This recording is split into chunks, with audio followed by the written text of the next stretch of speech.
quality assets, you can get away with holding less capital.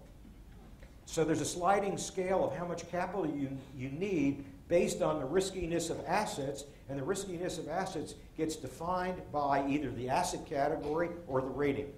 So if you end up, and of course the category that would be perceived by the regulators to be least risky are long-term treasuries, or treasuries anyway, AAA treasuries. So basically, we now have a situation, as we discussed a week ago, where the banks have lost so much and their capital is depleted and they're absolutely not lending, they're contracting their portfolio. Part of it is they simply don't have the capital. So the only way you can get through the regulatory examination process and not be closed is on a risk-based, if you had nothing but loans to you and I, you need 10% capital. If you finance the government, you probably only need 1 or 2% capital. So basically, they have so little capital, they've shifted from financing you and I to financing the government. And that's what's happened.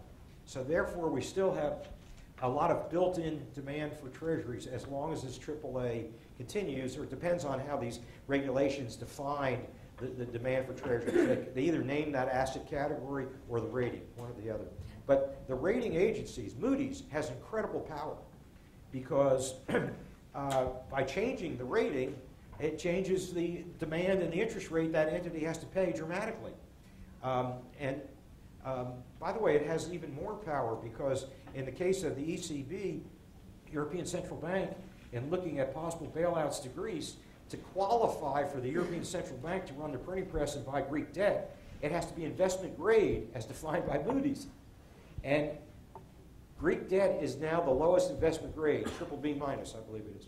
And if they go now one more notch, the ECB can't print up money and they got to sell the Greek bonds they have. So that whole thing comes on crumble. So what do you think the ECB is doing about this?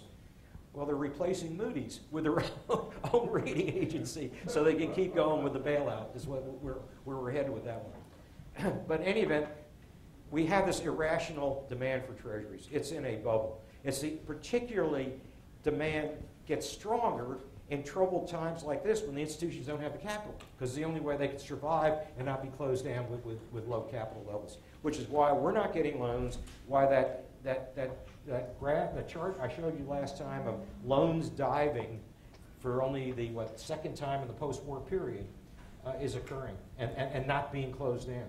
So basically they're supporting the government. And it was not really set up to support the government, but it was, all these regulators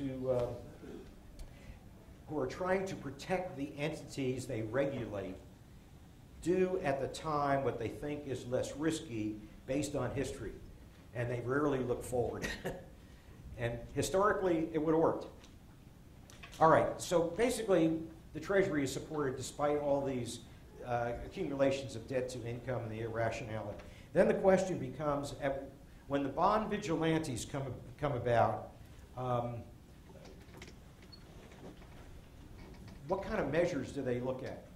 What do the critics start to look at in terms of appraising treasuries? Well, there's one kind of appraisal of treasury risk that is made, which is a bit superficial. It's very short term. And I actually am guilty of using it myself in class, but I don't think it applies anymore.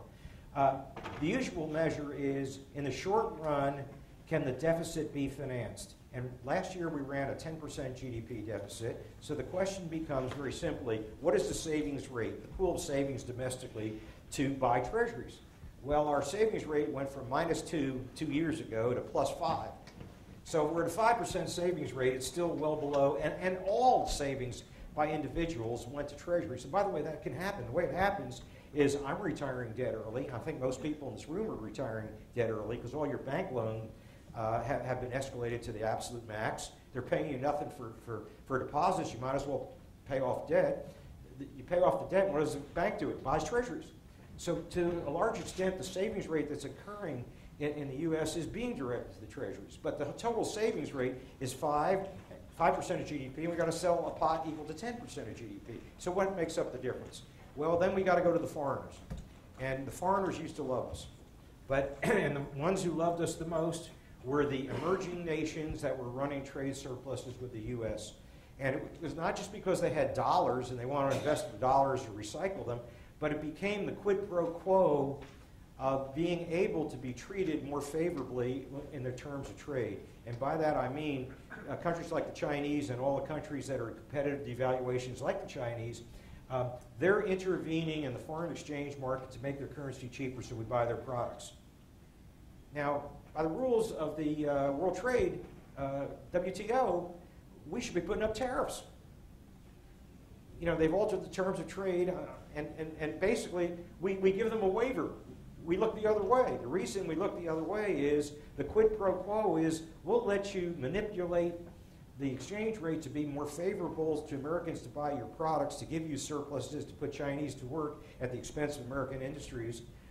But the quid pro quo is you got to take the winnings from trade and buy our treasuries. That has been the deal, the unspoken deal since George Bush came into office. The only problem is, guess what? China is now reneging. As of, I think, the fourth quarter of last year, they become net sellers. And here it is right here. China's holdings of U.S. Treasury bonds tumbled in December, and I've seen a graph on it, and we're now into March, and it's continued in January and February. China has become a net seller.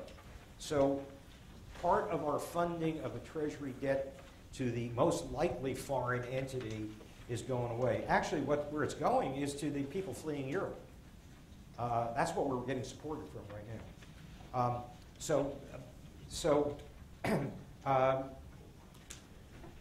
By the way, there's another way we're supported by Europe, which I neglected to mention. And this is one of a graph in your packet. I happen to have it in color. You have it in black and white.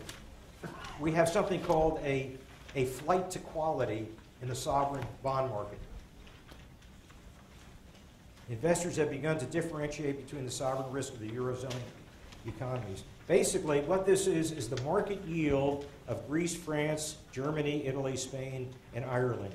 And through all of 2008, you can see the spreads were very, very, very tight. Basically, the bond vigilantes looked at the debt of Europe and they said they're almost all alike. When it became clear that Greece and what were called the pig countries, or the olive belt countries, were actually heading to the wall of a default, and what we see is this classic pattern of something called a flight to quality.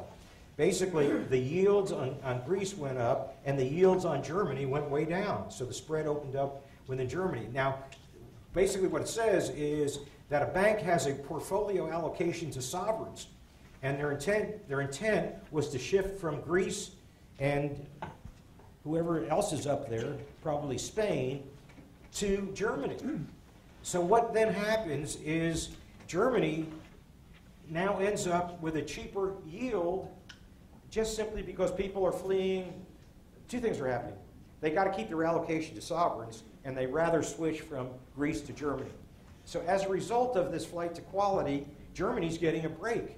These lower yields are not a reflection of the fact that Germany's less risky. If anything, Germany became risky because they're considering giving a bailout to Greece.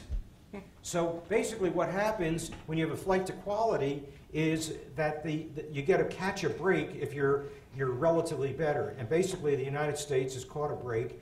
The capital has flowed our way, independent of the fact that we're not better. Germany's not better, they're worse off. So basically what we had was a flight of European capital to us to replace the Chinese money that was no longer coming. Now, the third short-term way to evaluate the vigilantes use is if you got a 10% GDP deficit, 5 comes from savings, max. Then you go to the foreigners. We just lost, by the way, China and Japan, the two biggest holders of the treasuries. But we're getting the European fallout. But then the third way is you go to the central bank to run the printing press and buy the difference. And Bernanke is, after in 08 and 09, financed the Treasury royally, I think about $300 billion, I think, of Treasury buying, purchase program. He put them on an allowance, $300 billion. That's all why. They asked for more, but they'll only give you $300 billion. And he's hardened his stance. So if you got a 10% GDP deficit in the short run, you look to see how it can get financed. That's the